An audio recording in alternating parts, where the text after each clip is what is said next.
চলুন বন্ধুরা, আজকে আমরা পরেশনাথ পাহাড়ের দর্শন করব। তো আপনাদেরকেও আমাদের সাথে সাথে এই পাহাড়ের প্রাকৃতিক সৌন্দর্য কত সুন্দর তা আমরা দেখব। তো চলুন আমার সাথে এই পর্বতের প্রাকৃতিক সৌন্দর্যকে এবং পার্শ্বনাথের যে মন্দিরটি রয়েছে সেটিকে আমরা দর্শন করব।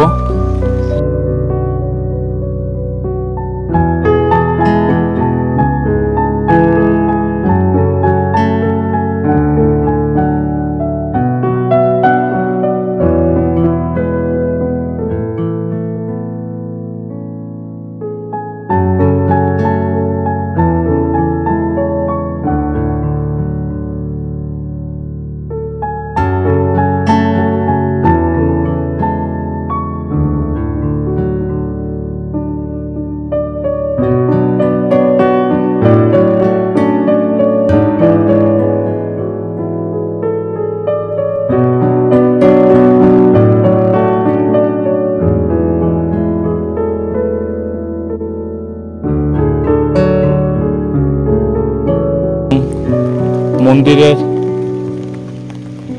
এবং পাহাড়ের রাস্তা শুরুর আগে আপনারা দেখতে পাচ্ছেন ডান দিকে কত সুন্দর সুন্দর মন্দির রয়েছে। আমরা হেঁটে এই পাহাড়ের দর্শন করব বলে আমরা তাড়াতাড়ি এগিয়ে চলছি, তাই মন্দিরের ভিতরে আমাদের যাবার সময় আর টাইম হয়নি। তাই তিন বন্ধু মিলে আমরা কিন্তু এই জার্নিটা শুরু করছি। তো প্রথমেই বলে নিই, আপনারা যদি হেঁটে এই প্রাকৃতিক সৌন্দর্যকে উপলব্ধি করতে চান তাহলে অবশ্যই কিন্তু একটি করে সামনের যে দোকান রয়েছে এই দোকানের মধ্যে বাঁশের লাঠি নিয়ে নেবেন, যেটা আপনার রাস্তার মধ্যে অনেকটা হেল্প করবে ওই পাহাড়ি রাস্তাকে অতিক্রম করতে। এবং রাস্তার ধারে দেখতে পাবেন অনেক কিন্তু বাঁদর রয়েছে, সেই বাঁদরগুলির হাত থেকেও আপনাকে অনেকটা কিন্তু হেল্প করবে। প্রচুর বাঁদর দেখতে পাবেন আপনারা রাস্তার মধ্যে ওই জঙ্গলের ভিতরে। তো আমরা তিন বন্ধু এই রাস্তার মধ্যে পাহাড়ি উঁচু নিচু রাস্তার মধ্যে হেঁটে চলেছি।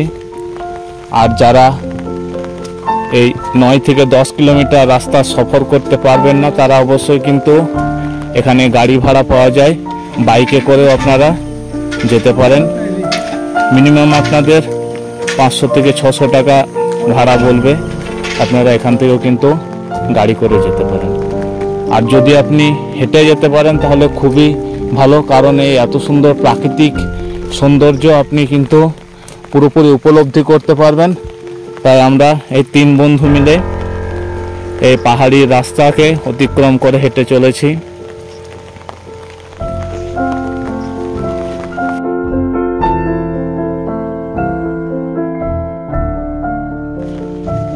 আরেকটা কথা আপনাদেরকে বলে নিই, আপনারা অবশ্যই কিন্তু হেলদি ফ্রুটস কিন্তু নিয়ে নেবেন, কারণ এগুলি আপনার ওই জার্নিকে অনেকটা কিন্তু ইজি করবে।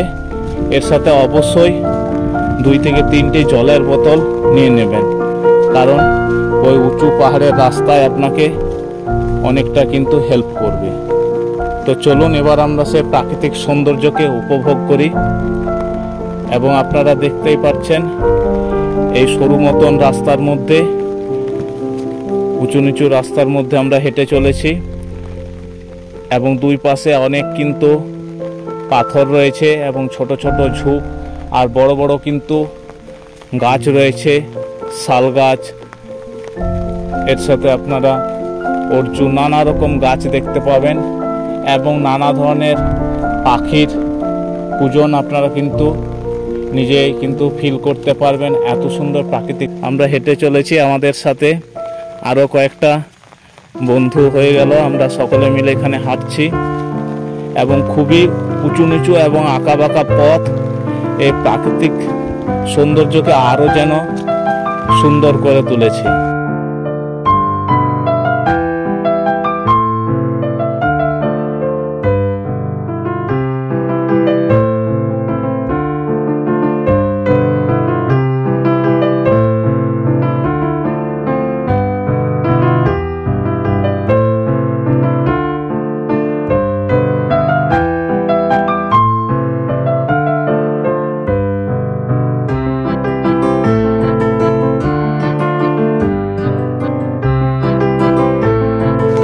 পুরো টপ যে পাহাড়টি রয়েছে, যেখানে পার্শ্বনাথের যে মন্দিরটি রয়েছে, আপনার যে 23তম জৈন তীর্থাঙ্কর, সেই পুরো মন্দিরটাকে পৌঁছতে আপনার 1365 মিটারের মতো ওই মন্দিরটি অবস্থিত।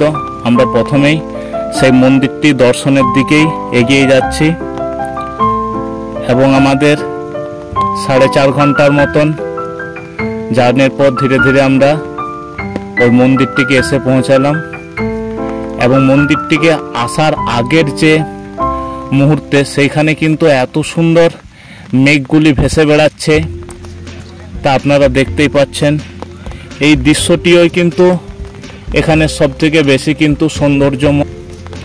চারিদিকে ঘন কুয়াশার মতন মেঘগুলি এদিকে ওদিকে কিন্তু খেলে বেড়াচ্ছে। এই সৌন্দর্য কিন্তু আপনাদেরকে বলে বোঝাতে পারবো না, আপনারা নিজেরাই দেখুন কত সুন্দর প্রাকৃতিক সৌন্দর্য। পুরো টপ যে পাহাড়টি রয়েছে, যেখানে পার্শ্বনাথের যে মন্দিরটি রয়েছে, আপনার যে 23তম জৈন তীর্থাঙ্কর, সেই পুরো মন্দিরটাকে পৌঁছতে আপনাদের প্রায় 365 মিটারের মতন উঁচুতে ওই মন্দিরটি অবস্থিত। আমরা প্রথমেই সেই মন্দিরটি দর্শনের দিকেই এগিয়ে যাচ্ছি এবং আমাদের 4.5 ঘন্টার মতন জার্নির পর ধীরে ধীরে আমরা ওই মন্দিরটিকে এসে পৌঁছালাম। এবং মন্দিরটিকে আসার আগের যে মুহূর্তে, সেইখানে কিন্তু এত সুন্দর মেঘগুলি ভেসে বেড়াচ্ছে, তা আপনারা দেখতেই পাচ্ছেন। এই দৃশ্যটিও কিন্তু এখানে সবথেকে বেশি কিন্তু সৌন্দর্যময়।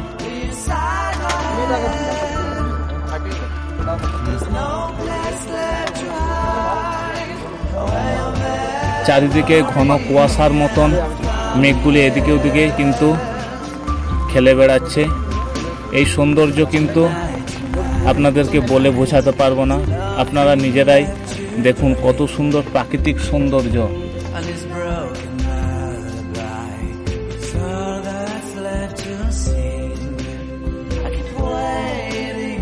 আরও যে ওইদিকে চূড়াগুলি রয়েছে, ওখানে বেশ কয়েকটি জৈন তীর্থাঙ্করের পদচিহ্নের মন্দির রয়েছে।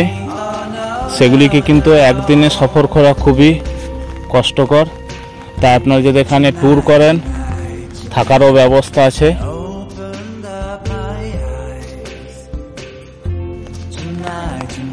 তাহলে ওই জৈন তীর্থাঙ্করদের পদচিহ্নের যে মন্দিরগুলি রয়েছে, সেই মন্দিরগুলিও আপনারা দর্শন করতে পারবেন। এবং এখান থেকে যে নিচের প্রাকৃতিক দৃশ্যকে এত সুন্দর লাগছিল, যা কিন্তু ক্যামেরায় বন্দি করা অসাধ্য। কেবলমাত্র চোখেই তা অনুভব করা যায় এবং তা ফিল করা যায়।